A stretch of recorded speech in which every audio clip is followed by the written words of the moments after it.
السلام علیکم ورحمۃ اللہ وبرکاتہ اعوذ باللہ من الشیطان الرجیم بسم اللہ الرحمن الرحیم رب اشرح لی صدری ویسر لی امری واحلل عقدۃ من لسانی یفقہوا قولی۔ ایک بندہ میرے پاس آیا کہ آج کل جو نوکری کرنی ہے وہ بہت ہی مشکل ہو گئی ہے، میں ایک بہت بڑی پوسٹ پہ ہوں لیکن مجھے سیاسی دباؤ رہتا ہے، مجھے وڈیروں کا دباؤ رہتا ہے، جو لوگ چودھری ٹرائب ہیں، جو اپروچ والے ہیں، وہ میرے اوپر پریشر ہی رکھتے ہیں کہ ہمارے حساب سے چلو، ہمارے حساب سے کام کرو۔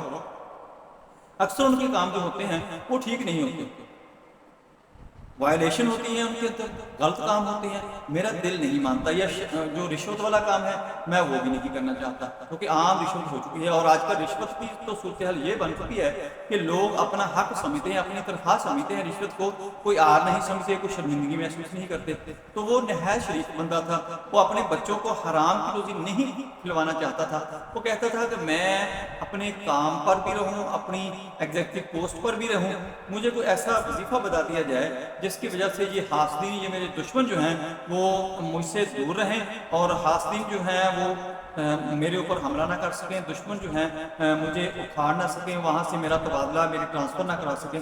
تو میں نے اس کو کہا کہ آپ ایسا کیا کریں، ربی حب لی ملکا لا ینبغی لأحد من بعدی انک انت الوہاب۔ دوبارہ پھر ریپیٹ کر دیتا ہوں، ربی حب لی ملکا لا ینبغی لأحد من بعدی انک انت الوہاب۔ یہ کھلا پڑھتے رہیں، جتنا آپ پڑھ سکتے ہیں پڑھتے رہیں، آپ کو انشاءاللہ آپ کی جگہ سے کوئی ہلا نہیں سکے گا۔ لیکن اس کے ساتھ آپ نے یہ پابندی کرنی ہے کہ باوضو رہنا ہے، اور 5 وقت نماز کی آپ نے پابندی کرنی ہے، حرام کا خیال کرنا ہے، حرام نہیں کھانا۔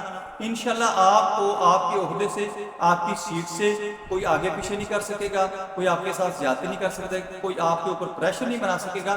آپ کے اوپر اگر وہ پریشر بنانا بھی چاہیں گے، آپ کے سامنے بھی آئیں گے تو ان کی اتنی ضرورت نہیں ہوگی کہ آپ کو وہ ٹرانسفر کروا سکیں، یا آپ کو پریشرائز کر کے کوئی نجائز کام کروا سکیں، کسی کے ساتھ زیادتی کروا سکیں، کسی ظلم میں آپ کو اپنے ساتھ شریک کر سکیں، یہ آپ کے ساتھ کبھی بھی نہیں ہوگا انشاءاللہ۔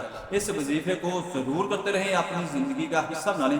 رب حب لی ملکا لا ینبغی لأحد من بعدی انک انت الوہاب۔ السلام علیکم ورحمۃ اللہ وبرکاتہ۔